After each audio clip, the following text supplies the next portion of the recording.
हाँ, चलो मंगल प्रारंभ करते हैं।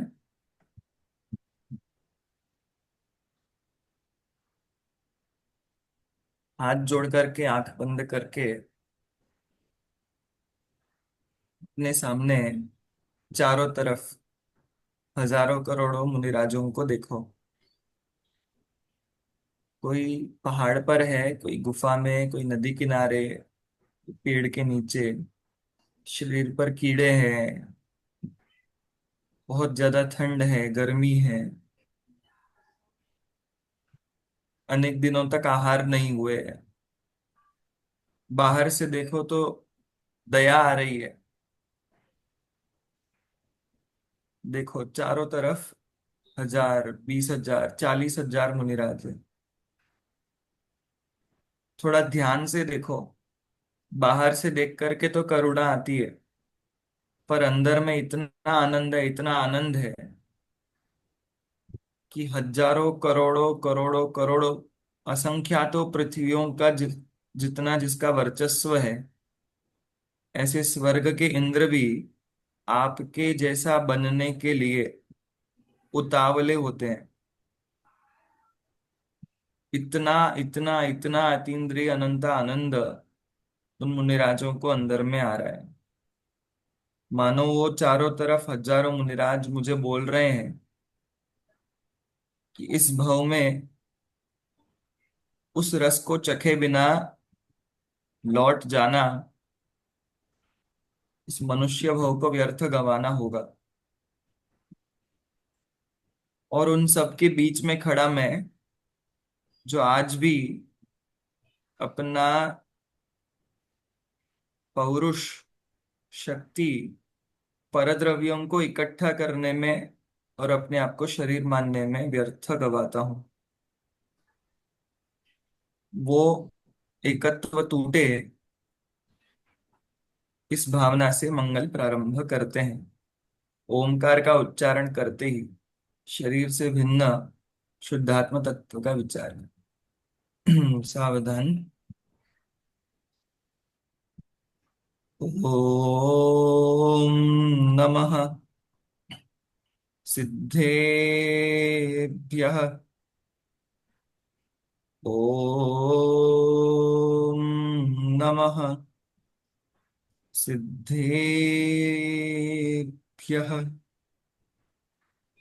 ओम नमः सिद्धेभ्यः। ओम शुद्धात्मने नमः। नमो अरिहन्ताणं, नमो सिद्धाणं, नमो आयर्याणं, नमो वज्झायाणं, नमो लोये सव्वसाहूणम्। नमः समयसाराय स्वानुभूत्या चकासते, चित्स्वभावाय भावाय सर्वभावान्तरच्छिदे, अनन्तधर्मणस्तत्त्वं पश्यन्ति प्रत्यगात्मनः, अनेकान्तमयी मूर्तिर्नित्यमेव प्रकाशताम्। वन्दितु सर्वसिद्धे ध्रुवमचलमणोवमङ्गधिं पत्ते, वोच्छामि समयपाहुडमिणमोऽसुधकेवली फणिदम्। जय बोलो आचार्य श्री कुंद कुंद देव की जय हो। श्री समय सार ग्रंथाधिराज की जय हो। समय सार ग्रंथाधिराज आचार्य कुंद कुंद देव द्वारा लिखा गया और आचार्य अमृतचंद्र देव के द्वारा आत्मख्याति नाम की टीका लिखी गई, जिसमें उन्होंने इस संपूर्ण विषय को एक नाटक के रूप में प्रस्तुत किया है। तो आप लोगों ने देखा होगा कि जीव और अजीव स्टेज पर प्रवेश कर चुके हैं, परंतु हमको दो नहीं दिख रहे हैं, हमको एक दिख रहा है। तो इसलिए वहां लिखा है कि एक होकर के उन्होंने स्टेज पर प्रवेश किया है। और जो अप्रतिबुद्ध जीव है, वो मान ही नहीं रहा है कि ये दो है। उसके दिमाग में बैठा ये तो एक है, ये तो एक है, कहाँ है दो। और वो एक अप्रतिबुद्ध नहीं है, पूरे स्टेज पर जो भीड़ फैली हुई है, दुनिया भर के हजारों करोड़ों लोग, ये अमृतचंद्र आचार्य का स्टेज है, इसलिए छोटा सा नहीं है, बहुत बड़ा स्टेज है। और उस इतने बड़े स्टेज में न जाने कितने जीव, इधर उधर, कोई लड़का, कोई लड़की, कोई वृद्ध, कोई बालक, कोई देव, कोई मनुष्य, कोई तिर्यंच, कोई नारकी, सब के सब इस अंधेरे में है कि ये तो शरीर और आत्मा एक ही है। तो कोई मान नहीं रहा है। पूरे स्टेज पर लोग अलग अलग टाइप की बातें कर रहे हैं कि देख, ये मेरा घर था, ये मेरा घर होने वाला है, मैं इसका सीईओ बनने वाला हूँ, ये मेरा बेटा है, ये मेरा पोता है, मैं पहले ये करता था, मैंने बहुत वकालत करी है, मैंने डॉक्टरी करी है, तो ये पुद्गल द्रव्य मेरा था, अथवा ये पुद्गल मेरा होगा, अथवा मैं काला था, मैं गोरा था, मैं विद्वान, मैं श्रोता, मैं यहाँ वाला, यहाँ रहने वाला। तो इस प्रकार की बातें कर रहे हैं, कोई मान नहीं रहा है कि इनमें से एक भी चीज तेरी नहीं थी, ये तो सब पुद्गल द्रव्य का परिणमन था। तो उसको समझाने की कोशिश करी। फिर लड़ाई करने लग गया कि अरे ऐसे कैसे होता है, भगवान की स्तुति भी तो शरीर से होती है, इसका मतलब शरीर तो होता है ना भगवान का, तब जाकर तो शरीर की स्तुति करी। तो ये सब बातें चली, आपने पढ़ी होगी। तो फिर लड़ पच करके पूछा कि चलो बताओ अब सच्ची स्तुति कैसे होती है। तो फिर ये 31वीं गाथा बताई। अब आप में से कोई एक जन मुझे 31वीं गाथा से आप क्या समझे हो, दो जन थोड़ा सा कुछ बताइए। तो उसके आधार से फिर अपन चर्चा आगे बढ़ाते हैं। तो 31वीं गाथा का पहले एक जन कोई पाठ करिए, गाथा पढ़िए कोई एक जन। हाँ, पूनम जी ने माइक अनम्यूट किया है। जो इंद्रिय जनिता नाने सहावाधियं मुनिदियादम तम खलु जिदिंद्रियं ते भणति जेनिच्छिदासाहु कर बढ़िया। इंद्रिय जे ज्ञान स्वभाव रु अधिक जाने आत्म को निश्चय विषय स्थित साधु जन भासे जितेंद्रिय उन्हीं को। बढ़िया। अब कोई दो जन मुझे बताइए कि आपको इस गाथा से क्या समझ में आया है, क्या कहना चाह रहे हैं। और फिर ये गायक संकर दोष आपकी बुद्धि में क्या आ रहा है। मैं बोलूं सर? दो जन अभी और कोई, एक हेमल नाम से जो जुड़े हैं। हम्म। इसमें गाथा में तो कहा है कि अ, इंद्रिय को जीतना और अपने आत्मा को उससे भिन्न जानना, वे उनको जितेंद्रिय कहते हैं निश्चय से। और ये प्रथम टाइप की निश्चय स्तुति है। और इसमें गेय गायक दोष जो हमको बताया, उसमें सो इसके परिहार से ही ये पहली निश्चय स्तुति होती है। और गेय गायक दोष में ये है कि हम ये गायक दोष इंद्रियों, नहीं है, ये गायक ये संकर। गायक संकर दोष, सॉरी संकर हम्म। दोष। हाँ, तो उसमें यही है कि हम इंद्रियों को गायक मानते हैं और इंद्रिय के विषय जो पदार्थ है उनको ज्ञेय मानते हैं, जो सही नहीं है। वही तो दोष है, वही संकर दोष है उसमें। और उसमें जो गायक आत्मा है वही आ, जान रहा है, ज्ञान उसका काम है, तो वही जान रहा है एक्चुअली। और बाकी सब गे है उसको, पर गे टाइप से। चलिए एक और जन बोलिए। देखो, संकर शब्द से क्या समझते हो आप। शंकर नहीं है, ये संकर है, संकर। संकर मतलब मिक्स्ड, एक हाँ देखो, समझना आप में है। से कोई महाराष्ट्र में रहा है, वहां साकड़ी करके है ना, गुजराती भी बोले साकर, साकरी है ना, तो वो जो होती है ना लोहे की, चेन। तो उसमें कैसा होता है, इसमें ये बंधा है, इसमें ये बंधा है, उसमें वो बंधा है, इसमें ये बंधा है, तो सब एक दूसरे में गोड़ गोड़ गोड़ गोड़ गोड़ गोड़ सब,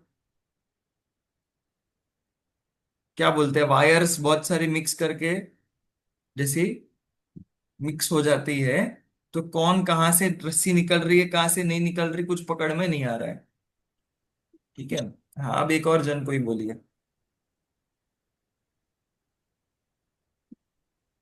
कौन बोलना चाह रहा है? फिर मैं बोलूं क्या? सर हाँ। हेमल जी ने तो ऑलमोस्ट सब पूरा जिस्ट तो बता दिया है। एक ही चीज है कि इसमें जो आप बोल रहे थे संकर दोष जो है, वो ज्ञेय और ज्ञायक को हम जब एक समझते हैं, वो हमारा दोष है। जब हम ज्ञान जानने वाले को जानना, जो जानने वाला है उसको हम पदार्थ के साथ एक जोड़ते हैं, वो दोष है। ठीक है ना, एक और जन से सुनते हैं पहले, और फिर अपन थोड़ा सा हल्का सा हाईलाइट इस पर देखते हैं। मैं थोड़ा कोशिश करूं। अमिता जी बोलना चाह रहे हैं। अ, हाँ जी, जय जिनेन्द्र सर। जितनी मुझे समझ है, उतना गेय गायक संकर दोष से मैं जितना समझती हूँ कि जिस पदार्थ को हमें जानना है और जानने वाला, इन दो चीजों को हम मिक्स कर देते हैं, उसको हम गेय गायक संकर दोष कहते हैं। अब जैसे कि हम हमारी आत्मा है, हम आत्मा से चीजों को देखते हैं और हम समझते हैं कि हम आंखों से चीजों को देख रहे हैं। तो अ, मेरी ऐसी समझ है कि ये जो इंद्रियां हैं, जिन इंद्रियों से हम चीजों को देखते हैं, ये एक बहुत बड़ी वॉल में एक खिड़की के जैसे हैं। क्योंकि खिड़की से हमें उतनी ही चीज दिख रही है जितना हम इंद्रियों से हम देख सकते हैं। हम सोचते हैं कि चीज उतनी ही है, जबकि चीज बहुत बड़ी है। क्योंकि हमारी इंद्रियों की जो रेंज है वो बहुत कम है, तो हम उस चीज को ये समझते हैं कि इतनी है। जबकि हमारे ज्ञान में इतनी शक्ति है कि हम उस चीज को कंप्लीट देख सकते हैं। तो जो इंद्रियां हैं वो हमें उस चीज को कंप्लीट देखने में रोकती हैं। तो ये हमारे ज्ञान को कंप्लीट ज्ञान होने से रोकता है। तो हम ये गायक संकर दोष से शायद ये समझते। मे ठीक बी है, आई एम देखो रॉन्ग। आप लोगों ने जो एंडिंग पार्ट है वो बहुत अच्छे से पकड़ा है, ये मुझे समझ में आ रहा है। वो जैसे ये आदत होती है कि सार इसमें से बोलना क्या चाह रहे हैं इतना पकड़ लो, तो अच्छी बात है, पर थोड़ा और अच्छी बात होनी चाहिए कि वैसा क्यों बोलना चाह रहे हैं, उसके पीछे क्या रहस्य है, उसका विचार अपन करें। है ना? तो अपन लगभग लगभग सबको ये समझ में आ रहा है कि जो गेय है उसको गेय बोलना चाहिए, जो गायक है उसको गायक बोलना चाहिए। हमने गेय को गेय से ज्यादा माना और गायक को गायक से कम जाना। इस वजह से गायक के जो अंश थे वो गेयों में डाल दिए, और उसमें डाल देने के कारण से उसमें फिर एकत्व और महत्व की गड़बड़ होने लग गई। है ना? अब आप में से ऐसे कितने लोग हैं जिन्होंने ये गाथा एक भी बार नहीं पढ़ी है? एक बार आप वीडियो में हाथ उठाएं। ये गाथा एक भी बार जिन्होंने नहीं पढ़ी है, तो क्योंकि वो दो बैच के लोग हैं, ये मुझे सुनने में आया ना। तो चलो, एक दो तीन चार लोग हैं। है ना? तो मैं आप लोगों को बस थोड़ी सी हिंट, बस आप लोगों को टीका से देना चाह रहा हूँ। है ना? तो मेरे पास को होस्टिंग आ चुका है, तो अपन यहाँ से टीका खोलते हैं, एक सेकेंड।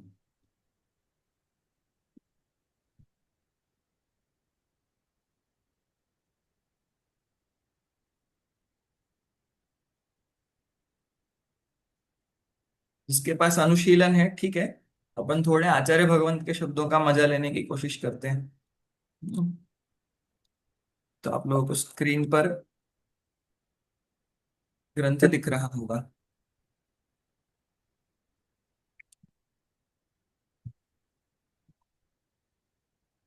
हम्म, चलिए, आप लोगों को थोड़े बहुत अक्षर दिख रहे होंगे, स्पष्ट पढ़ने में आ रहे हैं? Yes sir. ठीक है। ठीक है। है ना। पहले थोड़ा से अक्षरों को देखते हैं और अपन ये समझते हैं कि आखिर ये द्रव्येंद्रियां और भावेंद्रियां है कैसी, जिसके कारण से हमको ये प्रॉब्लम क्या है और क्यों है ये समझ में आने की कोशिश होगी। है ना। आप लोगों ने जो सार समझा है वो काफी पर्याप्त सही है ना। पर वो क्यों है और कैसा है वो थोड़ा सा बुद्धि में ध्यान में आना जरूरी है, कि मतलब गेय गायक संकर दोष जानने मात्र से ही रिलेटेड है ऐसा नहीं है। ठीक है। चलो, तो यहां पर लिख रहे हैं टीका में, यह खलु निरवधि बंध पर्याय वशेन प्रत्यस्तमित समस्त स्वपर विभागानि निर्मल भेद अभ्यास कौशल उपलब्ध अंतः स्फुट अति सूक्ष्म चित स्वभाव अवष्टंभ बलेन शरीर परिणाम आपन्नानि द्रव्येंद्रियाणि। ये द्रव्येंद्रियों के बारे में कुछ बात बताइए। तो एक शब्द थोड़ा सा पकड़ लो कि किसके वश में है। तो बोले बंध पर्याय के वश में है ये। और वो बंध पर्याय की कोई अवधि होगी, कोई मर्यादा होगी। तो बोले नहीं, निरअवधि। निरअवधि मतलब उस बंध पर्याय की कोई मर्यादा नहीं है, मतलब अनादि काल से वो बंध चलता आ रहा है और उसके वश में ही है ये चीज। जैसा कर्म का बंध किया होगा वैसा ही ज्ञानावरण का क्षयोक्षम डेवलप हुआ और उसके अनुकूल ही इंद्रियां हम और आपको मिलती है। इतना शब्द समझ में आ गया। अब थोड़ी सी इसको बुरे शब्दों में ताड़ना दे रहे हैं कि प्रत्यस्तमित हो गया है। अस्तमित हो गया है मतलब खत्म हो गया है। सूर्य अस्तमित हो जाता है ना, तो बोले प्रत्यस्तमित हो गया है। क्या प्रत्यस्तमित हो गया है? तो समस्त स्व पर विभाग, डिफरेंस। विभाग मतलब डिफरेंस। किसका विभाग खत्म हो गया है? स्व और पर का जो भेद है वो गायब हो चुका है। मतलब कौन स्व कौन पर कुछ पकड़ में आने वाला नहीं है। है ना। तो प्रत्यस्तमित समस्त स्वपर विभागानि। और कैसे हैं? तो बोले शरीर परिणाम आपन्नानि द्रव्येंद्रियाणि। शरीर रूपी परिणाम मतलब परिणमन। तो शरीर रूपी परिणमन को आपन्न है मतलब प्राप्त हुए हैं। तो वो जो द्रव्येंद्रियां हैं वो शरीर के अलावा और कुछ भी नहीं है, वो शरीर ही है, उसके अलावा वो कुछ भी नहीं है। पर अगर वो शरीर ही है तो उसको इंद्रिया नाम क्यों दिया जा रहा है? उसमें वो ताकत कहाँ से आ गई कि वो हमको जानने में सहायता करा पाए? तो बोल रहे हैं कि उसके अंदर भी जो जानने की जो शक्ति आई है, बल आया है, वो बल कहाँ से मिला? तो उसके लिए बहुत बड़ा शब्द लिखा गया है कि निर्मल भेद अभ्यास कौशल उपलब्ध अंतः स्फुट अति सूक्ष्म चित स्वभाव अवष्टंभेन अवष्टंभ बलेन। कि बोले अंदर कोई अति सूक्ष्म चीज है, अति सूक्ष्म। और वो अति सूक्ष्म चीज कहाँ से मिलेगी? तो बोले कि अंतः स्फुट, अंदर ही वो स्फुट रूप से मतलब स्पष्ट रूप से मिलने वाला है, अंतः स्फुट है। तो बोले कैसे प्राप्त होगा, कैसे उपलब्ध होगा, थोड़ा बताओ हमको। तो बोले निर्मल भेद अभ्यास कौशल। आपके पास एक कौशल होना चाहिए। कौशल मीन्स बताइए। Skill, art. स्किल, हाँ स्किल, आर्ट, प्रैक्टिस। क्वालिटी होनी चाहिए। क्या कौशल होना चाहिए? भेद का अभ्यास करने का आपके पास कौशल होना चाहिए। जब भी आप अपने सामने किसी व्यक्ति को आते हुए देखो तो आपके दिमाग में क्या चलना चाहिए? कितने लोग आ रहे हैं? आपका बेटा आ रहा है तो कितने लोग आ रहे हैं? एक लोग। एक का है, दो है ना। बाल पोथी में पढ़ाते हैं ना, हाथी एक है कि दो है? तो बोले हाथी का जो जीव है वो तो जीव द्रव्य है, और हाथी का शरीर अजीब है। हम जिसको पुत्र समझ रहे हैं वो आपका पुत्र नहीं है, वो तो पुद्गल का टुकड़ा है, उसको तो आप जला दोगे। पुत्र तो आपका वो जीव बन के आया है ना, पुद्गल के टुकड़े आपका पुत्र थोड़ी बना है। तो जिसको हम पुत्र समझ रहे हैं वो तो महज एक मिट्टी का ढेर है। तो इसलिए बोल रहे हैं कि निर्मल भेद का जो अभ्यास है, जब वो कराया जाएगा, बाहर में वो अभ्यास चलेगा तो अंदर में चलेगा। अभ्यास बाहर कर पाएंगे तो अंदर चलेगा, अंदर होगा तो बाहर होगा, दोनों सेम चीज है ना। ऐसा थोड़ी है कि बाहर में तो अभ्यास है नहीं और अंदर में अपने आप नहीं, ऐसा नहीं। तो बोले निर्मल भेद अभ्यास का जो कौशल है, उससे जो उपलब्ध हुआ ऐसा सूक्ष्म चित स्वभाव है, उसका, उसकी उपस्थिति के दम पे उसको द्रव्येंद्रियों को इंद्रियां बोला गया, नहीं तो उसको इंद्रिया भी नहीं बोला जाता। तो इसलिए वो जैसे बच्चों को सिखाते हैं ना कि अंदर से आत्मा निकाल दो, तो बताओ मुर्दा की आंख देखेगी कि नहीं देखेगी? नहीं देखेगी। तो उसमें जो द्रव्येंद्रियपना की जो शक्ति आई है, वो भी वास्तव में शक्ति जानने की द्रव्येंद्रिय में नहीं है।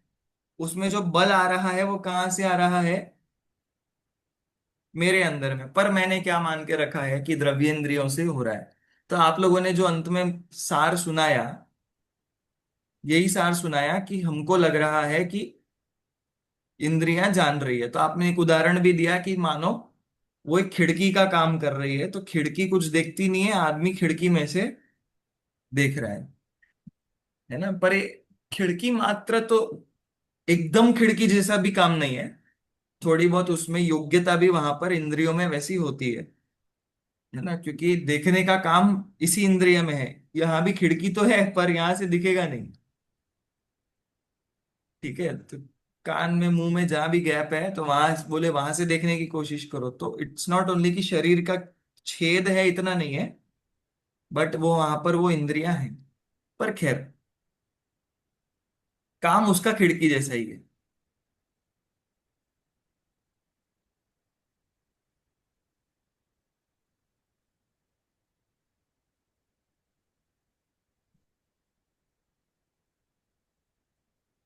फिर बोल रहे हैं कि भावेंद्रियां कैसी है।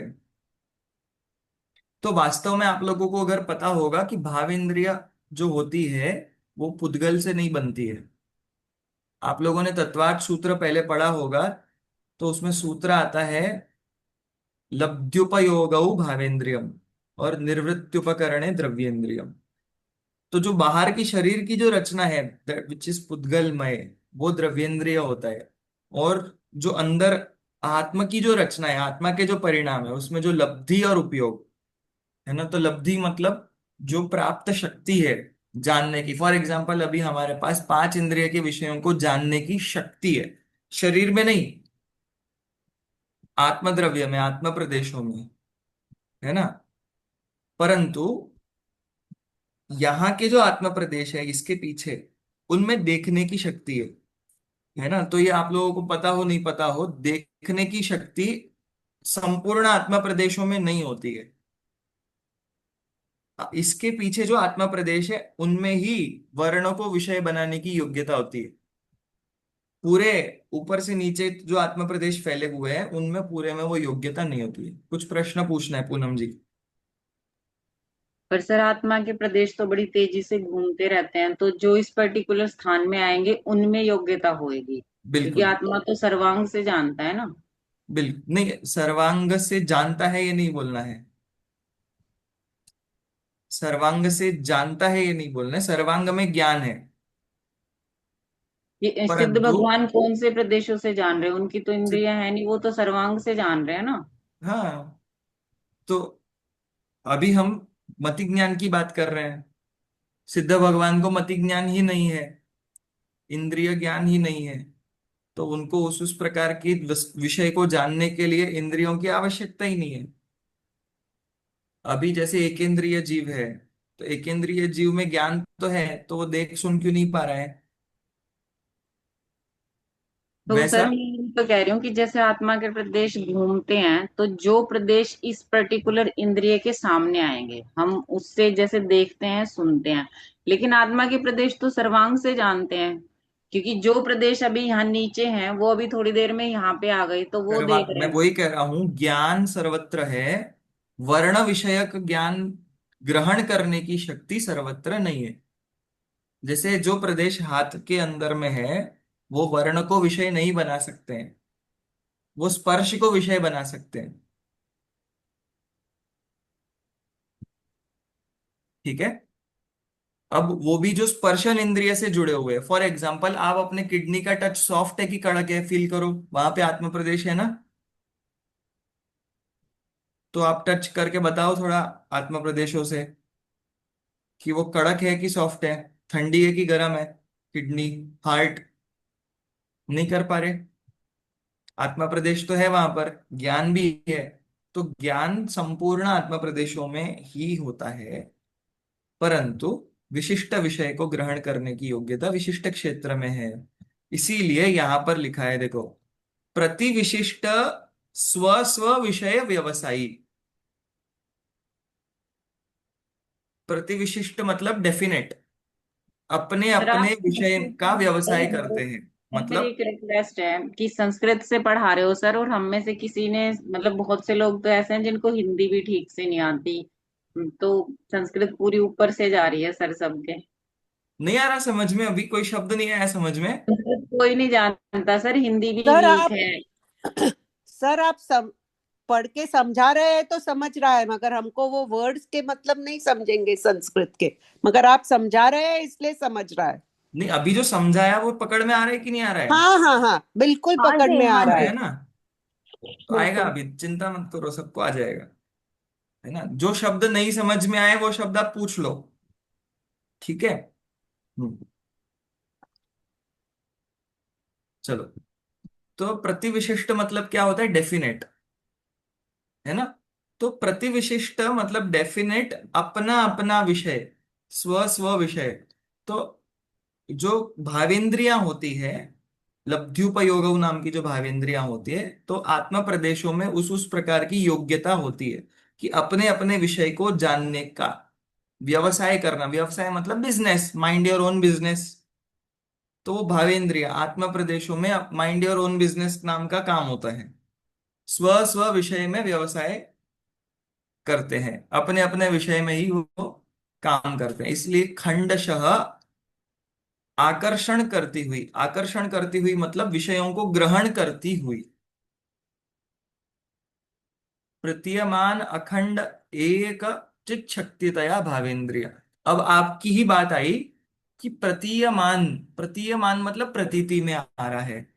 आपकी प्रतीति में क्या आ रहा है, ये चित शक्ति। चित शक्ति मतलब चैतन्य शक्ति। ये चैतन्य शक्ति कहाँ है, ये इधर आंखों में आधी है, पैरों में आधी है, हाथ में आधी है, कैसा फील हो रहा है आपको, कहाँ है चित शक्ति, चैतन्य शक्ति। तो बोल रहे हैं अखंड एक, पूरे में एक चैतन्य शक्ति है। भले ही खंड रूप से, अलग अलग रूप से वो आत्म प्रदेश ही, एक आत्मा के ही, मेरे ही आत्मा प्रदेश अलग अलग क्षेत्र में योग्यता होने के बावजूद भी एक चैतन्यमय शक्ति, चेतनमय ज्ञानमय परिणमन कहाँ पर है, कान में है, माथे में है, कहाँ पर है। तो बोले अखंड पूरे एक में ही है। तो भावेंद्रियां भले ही वो कुछ छोटे मोटे चीजों को बोला जा रहा हो, पर मैं कैसा हूं, जानने वाला ज्ञायक संपूर्ण हूं।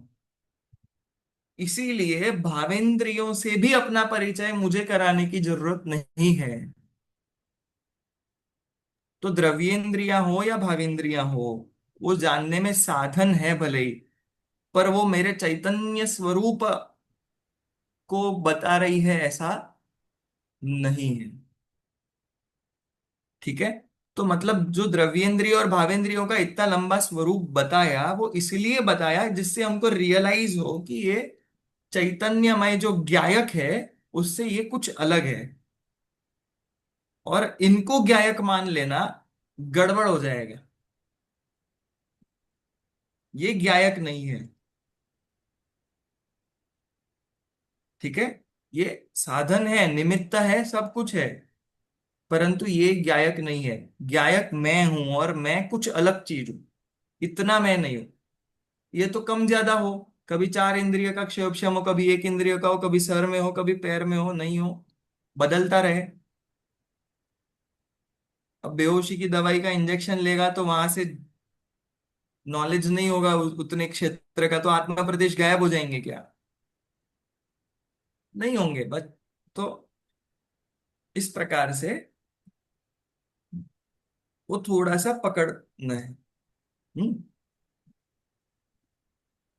तो एक हाथ दो शब्द और देख लो, फिर आपको हिंदी देख लेना। पर परस्परम एक ही भूतान इव, मानो वो इतनी प्रत्याशक्ति है, इतनी निकटता है इनमें, द्रव्येंद्रियां भी वही है, भावेंद्रियां भी वही है, आत्मज्ञायक भी वहीं पर है, इतनी उसमें प्रत्याशक्ति है, निकटता है, इतने सब एक ही जगह पर खिचड़ी हो चुका है। तो इसलिए ऐसा लग रहा है मानो परस्परम एक ही भूत, आपस में वो एकदम एक ही हो गए हो। तो इसलिए कभी रियलाइज ही नहीं हुआ कि यहाँ पर इतनी सारी चीजें चल रही है और इनमें से ज्ञायक वाला चीज मैं हूं। तो इसलिए बोला कि इन इंद्रियों को जब जाया जाएगा और इनको साइड में कर दिया जाएगा अपने दिमाग से, तो ये पांचों प्रकार की जो द्रव्येंद्रियां हैं और ये भावेंद्रियां हैं, इनसे भिन्न एक ज्ञायक पकड़ में आएगा। ठीक है। तो वो जो एक चित शक्ति पकड़ में आएगी, तो चित शक्ति है स्वयं एवं।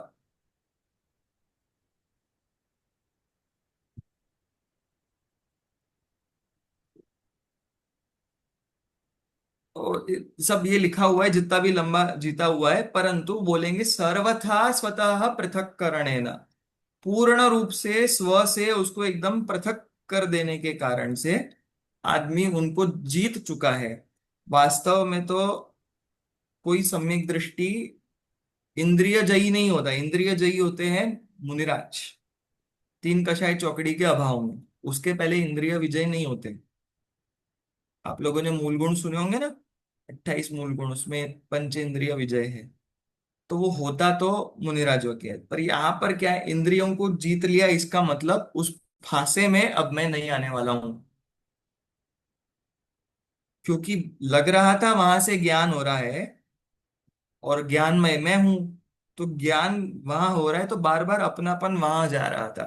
पर जब समझ में आया वो तो बस एक महज उद्गल द्रव्य की रचना है या एक क्षयोक्षम मात्र की पर्याय है, वो मैं नहीं हूं, तो अपने आप वहां से आदमी का अहम टूट जाता है। ये गायक संकर जो अब तक हो रहा था उसका निवारण हो जाता है, गायक पकड़ में आता है, तो व्यक्ति चतुर्थ गुण स्थानवर्ती सम्यक दृष्टि हो जाता है।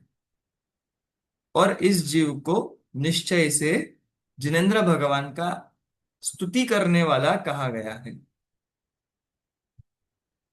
ठीक है, तो इतनी चर्चा अपनी सर इसमें एक एक क्वेश्चन है मुझे। हाँ। आपने अभी आत्म प्रदेशों की बात की, आत्म प्रदेश पूरे शरीर में है। जो जो इंद्रिय के स्थान पर वो जब जाते हैं तब वो इंद्रिया एक्टिव होती है और हमको इंद्रिय के माध्यम से हम देख पाते हैं, बट देखने का काम आत्मा कर रही है। अभी मुझे प्रश्न ये था कि ये आत्म प्रदेश जो पूरे शरीर में है वो, और चैतन्य आप बोले अखंड चैतन्य, वो दो अलग अलग चीजें हैं। देखो क्या होता है, जब तक संसारी अवस्था होती है ना, तो संसार अवस्था में व्यक्ति का योग होता है। तो योग जो है वो स्वभाव नहीं है, पहले ये समझो, योग है वो आत्मा का विभाव है। आत्मा में शक्ति है निष्क्रियत्व नाम की शक्ति। वो क्या कहती है कि योग मेरा स्वभाव नहीं। अब ये जो योग हो रहा है ये मन वचन काय की चंचलता के कारण से हो रहा है, उसका निमित्त पा करके हो रहा है, अथवा कार्मण काई मतलब कर्मों के उदय के कारण से हो रहा है। अब इसके कारण से मेरे गुणों में, शक्तियों में या स्वभाव में कोई अंतर आता नहीं है, किसी भी प्रकार से नहीं आया। तो वो चाहे वो घूम रहे हो या नहीं घूम रहे हो, किसी एक आत्म प्रदेश को टुकड़ा करके उसको हिस्सा दिया है ऐसा नहीं होता है ना। दूसरी बात यह है, शरीर इतना है, पर उसमें आत्म प्रदेश कितने हैं आप लोगों ने सुने होंगे। जितने लोकाकाश के प्रदेश हैं। लोकाकाश के जितने प्रदेश है, पूरे लोक में भी फैल जाएगा तो भी प्रदेश कम नहीं पड़ेंगे, इतने एक प्रदेश है। ईश्वर आत्मा का एक एक प्रदेश स्थित होता है ना समुद्घात के समय। हाँ, जब समुद्घात का चौथा समय होता है, केवली समुद्घात का, उसका नाम आपने सुना होगा, लोक पूरण। तो उस समय में पूरे लोक में व्याप्त हो जाता है। तो इतने आत्म प्रदेश यहां पर है, इतने में ही। ठीक है, तो तत्वाच सूत्र में ही लिखा, प्रदेश संहार विसर्पाभ्याम प्रदीपवत। जैसे एक प्रदीप हुआ, बंद कर दो या खोल दो कमरे में, कमरे में भी फैल जाएगा, उसको डब्बे में कर दो तो डब्बे में भी रह जाएगा। ऐसे ही वो जो आत्मा प्रदेश है, वो छोटे से छोटे में रह रहे हैं, तो छोटे में रह रहे हैं तो अब आप दो चार प्रदेशों को डेफिनेट काम नहीं दिया कि आप पांच लोगों के पास देखने की शक्ति है। ठीक है, तो वो योग रूप परिणमन होता रहे, परंतु जो लब्धि नाम का जो क्षयोक्षम माना जाता है, जब आप पढ़ेंगे भावेंद्रिय के बारे में पढ़ेंगे तो समझ में आएगा कि उस आत्म प्रदेश में वैसी शक्ति होती है। ठीक है, मतलब किसी आत्म प्रदेश को पकड़ के उसमें शक्ति है ऐसा हम नहीं बोलेंगे। अब आपका जो प्रश्न है कि चित जो है, चैतन्य जो हम बोल रहे हैं, वो क्या है। चैतन्य शब्द का अर्थ समझो चेतन पना। मैं, मेरे अंदर चेतनत्व है। उस कैसे पता चल रहा है, हाउ डू यू डिफाइन कि मेरे में चेतनत्व है, क्योंकि मैं जान रहा हूं। क्या जान रहा हूं, इसकी वजह से मेरा चेतनत्व नहीं है। लब्धि जो बोलते हैं शक्ति, वो इंद्रिय संबंधी होती है कि इसको जानने वाला, इसको जानने वाला, इसको जानने वाला। जब चित शक्ति बोलते हैं, उसका मतलब है चैतन्य रूप शक्ति। चैतन्य रूप शक्ति मतलब चेतनपना। चेतनपना मतलब ज्ञान से युक्त होना, मतलब जानन जानन जानन क्रिया होना। तो जानने की योग्यता मेरे संपूर्ण आत्म प्रदेश में है कि नहीं है, पूरे। तो एक एक प्रदेश को पूछना नहीं है, मैं ही जानने वाला हूं कि नहीं हूं, मैं हूं। तो मुझ में जो ये जाननपना है, मुझ में ये जानने की जो योग्यता है, चेतनत्व है, वही चित शक्ति है। तो चित शक्ति किसी एक आत्म प्रदेश में नहीं है। ठीक है, हम सोच रहे हैं कि उस एनर्जी प्रदेशों में बटा हुआ होगा, जबकि आत्मा के प्रदेशों में ऐसे अलग से एनर्जी ऐसी बटी हुई नहीं है। आत्मा जान सकता है, बस यही उसका चेतनत्व है, उसके लिए किसी एक प्रदेश को फोकस करने की जरूरत नहीं है। ठीक है, जितना भी मैं आपका प्रश्न समझ पाया तो। अब अपन पुरुषार्थ सिद्धि उपाय का सर एक महत्व। प्रश्न, हाँ, पूछिए। छोटा सा सॉरी सर, जैसे कि अभी हमने जितना कुछ पढ़ा उससे हमें ये समझ आया कि हम जो ज्ञायक, अगर वर्ड को गेय ज्ञायक में से अगर हम ज्ञायक को लेते हैं तो हमारा चैतन्य स्वरूप, मतलब जो चैतन्यत्व वर्ड जो आपने बोला, उसका समझ में आता है कि हम वो गलत कर रहे थे। हम इंद्रियों को ज्ञायक समझ रहे थे, और उसको छोड़ और दिया तो भाव ज्ञायक, इंद्रियों को ज्ञायक समझने लग गए। हाँ, या तो द्रव्य इंद्रियों को या भाव इंद्रियों को। अगर हम इन दोनों को ज्ञायक नहीं मानते हैं तो मतलब ये संकर दोष हट जाता है। अगर हम चेतनत्व को ज्ञायक मानते हैं तो ये संकर दोष हट जाता है, यही ना। और बिल्कुल। गेय जो हम समझ रहे थे वो वहां तो हम सही है, मतलब गेय मतलब जिस पदार्थ को हमें जानना है। नहीं, एक्चुअली क्या है, ज्ञेयों को भी ज्ञेय जानना जरूरी है। तो वहां हम कहाँ गलत थे? वकालत में एक जज बैठा हुआ है, सामने आरोपी आया, ओ मेरा बेटा, तो आपने उसको बेटा जाना तो आप निकल जाओ उस सीट पे से। तो क्यों, मैंने अच्छा, आरोपी वो को नहीं हमें जाना क्या। समझना है उसको। तो आपने आरोपी को पहचाना कि नहीं पहचाना। आपको आरोपी को आरोपी पहचानना था, आपने आरोपी को बेटा पहचान लिया तो गड़बड़ हो गया। तो हमको ज्ञेय को ज्ञेय जानना है। उससे ज्यादा जो जान रहे हैं, क्या ज्यादा जानते हैं? मेरा है, अच्छा है, बुरा ममत्व। है, ले आते हैं, छोड़ देते हैं। ममत्व, करेक्ट। तो आपने उसको ज्ञेय जाना ही नहीं। आप ये सोच रहे हो कि आप उसको ग्रहण कर सकते हो, वो कभी ग्राह्य है ही नहीं। ठीक है, तो हम गेय में ममत्व करते हैं, और इधर ज्ञायक में हम ज्ञायक को तो हम गलत ही पकड़ते हैं। हम भाव इंद्रियों को या तो ज्ञायक मान लेते हैं या द्रव्य इंद्रियों को ज्ञायक मान लेते हैं, ये दोष होता है। Okay, thank you, thank you. संकर मतलब क्या होता है एक्चुअली? मतलब अ, आप लोगों ने अव्याप्ति अतिव्याप्ति काइंड ऑफ दोष सुने पड़े होंगे ना, है ना? तो एक प्रकार का वो उन्हीं दोषों में कहीं घूम फिर करके आ जाएगा, है ना? तो उसकी चर्चा अपन जब कभी मौका मिलेगा तो विस्तार से कभी बताएंगे। सर एक क्वेश्चन है मुझे। हम्म। जो आपने बताया कि जो भाव इंद्रियां हैं वो पुद्गल से नहीं बनती, क्लियर। वो आत्मा के परिणामों से बनती है। जो जब आत्मा लब्धि और उपयोग मतलब अपने मन वचन काया से जब जानता है या महसूस करता है तो वो भाव इंद्रियां कहलाती हैं। एम आई राइट? लास्ट वाक्य वापस दोहराइए। आपने कहा जो भाव इंद्रियां हैं वो द्रव्य इंद्रियों से अलग है, ये पता है। लेकिन जो भाव इंद्रियां बनती हैं वो हमारे जब आत्मा कोई परिणाम करता है, जो आत्मा का मन वचन काय से जो परिणाम करता है वो भाव इंद्रियां कहलाती हैं। नहीं नहीं नहीं, जो परिणाम करता है उसको भाव इंद्रिय नहीं कहते हैं। अपन इतना समझे कि अभी फॉर एग्जाम्पल आंख के क्षेत्र में जो आत्म प्रदेश है, उनमें आत्म प्रदेश, जो आंख का एरिया ना, ये देखो, ये जो बाहर बना हुआ है दैट इज नॉट आई। ये तो बाहर जो बना हुआ है पुद्गल ना, है। इसको आंख नहीं बोलते हैं। पहले तो आप ये समझिए, ये कवर है आंख का बस। आंख जो इंद्रिय बोलते हैं, वो बोलते हैं पीछे जो रेटिना होता है ना, उसको आंख इंद्रियां बोलते हैं। इंद्रिय वो है, वो द्रव्य इंद्रिय। अब उस द्रव्येंद्रिय के क्षेत्र में वहीं पर आत्म प्रदेश है, उनमें वर्ण को ग्रहण करने की शक्ति है।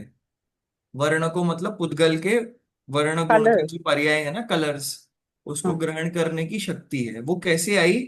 तो जैसे हमने पूर्व में कर्म किए थे, बांधे थे ज्ञानावरण के, तो जब वो ज्ञानावरण की शक्ति कम होती है तो यहाँ पर क्षयोक्षम प्राप्त होता है, उगाड़ प्राप्त होता है। तो ज्ञानावरण की शक्ति कम होने से उसके निमित्त पा करके यहाँ पर आत्मा के नियत प्रदेशों में उस प्रकार के वर्ण को ग्रहण करने की जब शक्ति होती है, दिखता तो सबको है, सामने वही सीन है, पर किसी को कम दिख रहा है, ज्यादा दिख रहा है ना, पकड़ में आ रहा है, नहीं आ रहा है, ध्यान जा रहा है, नहीं जा रहा है, फोकस हो रहा है, नहीं हो रहा है, ये सब चीजें, ये जो शक्ति है, वो चीज आत्मा प्रदेश की है। अब वो परिणाम नहीं है, वो एक शक्ति है, और वो सर, कर्मों के क्षयोक्षम से प्राप्त है। सर ये क्लियर हुआ मुझे, बहुत अच्छे से क्लियर हुआ। और जो आपने बोला आत्मा के परिणाम लब्धि और उपयोग, वो मुझे कहीं I just lost this this is only line. लब्धि, इसी को ही लब्धि बोलते हैं, यही भावेंद्रिय। ओके। और जो हमको प्रकट शक्ति है, उस शक्ति को हम किसी एक जगह पर लगाते हैं, उसको बोलते हैं उपयोग। Okay, thank you sir. तो और उसका मतलब ये हुआ कि उपयोग को जब भी आत्मा में लगाया तो अपना अनुभव होता है ना। उपयोग को, को गायक स्वभाव में लगाया, गायक पे लगाया तो अपना अनुभव होता है ना, अपन देखो, को आप लोगों ने अनुभव होता है। 17-18वीं गाथा पढ़ी कि नहीं पढ़ी? हाँ पढ़ी। उसमें आपने क्या लाइन पढ़ी? कि स्व नियम से सभी जीवों को जानने में आता ही है। तो जानने में तो आ ही रहा है, करना क्या है? वो मैं हूं, वो नहीं पकड़ में आ रहा है। उपयोग वहां लगाना नहीं लगाना जरूरी नहीं है। हम इसके चक्कर में क्या प्रॉब्लम हो जाती है, लोगों को ये लगता है अरे मेरे ज्ञान के उपयोग में ये परद्रव्य आ गया, अब दिक्कत हो गई। अरे ऐसे दिक्कत होगी तो केवली भगवान को दिक्कत होने लग जाएगी।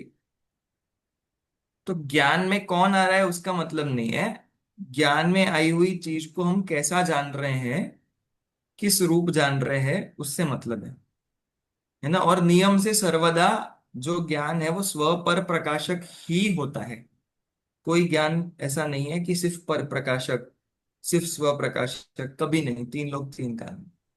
सर उसका मतलब ये हुआ कि मेरे ज्ञान में ज्ञेय आया और मैंने ज्ञेय से अपनापन कर लिया, तो वही मेरी भूल है, क्योंकि वो मेरा भूल है। अपना अनुभव भी चल रहा है मगर मैं उसको नहीं कह रहा हूँ कि ये मैं हूँ, मैं निज ज्ञेय में को निज, बता रहा हूँ।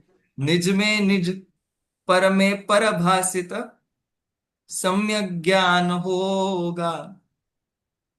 निज को निज मानना है, पर को पर मानना है ना। ऐसा नहीं करना है कि मेरे ज्ञान में पर आना ही नहीं चाहिए, शुद्ध आत्मा ही आना चाहिए, वो नहीं।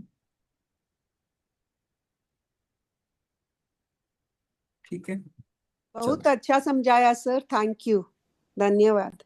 Very very. चलो, अब कल अपन पुरुषार्थ सिद्धि उपाय प्रारंभ करेंगे। ठीक है। कल सर चलिए। क्लास 9:15 को 9:15। हाँ हाँ। चलो। जिनवाणी विनय अपने स्थान पर, एक जन लीजिए कोई जिनवाणी स्तुति।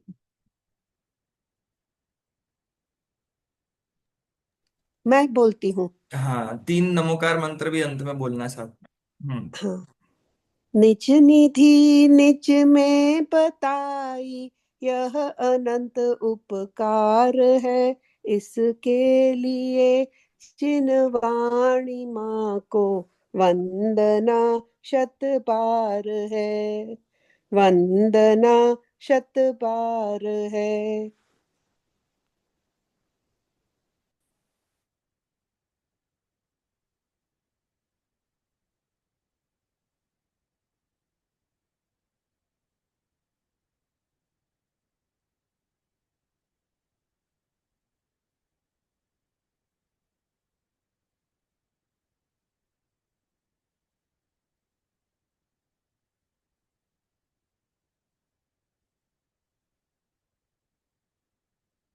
बोलो द्वादशांगमयी जिनवाणी माता की जय। जय।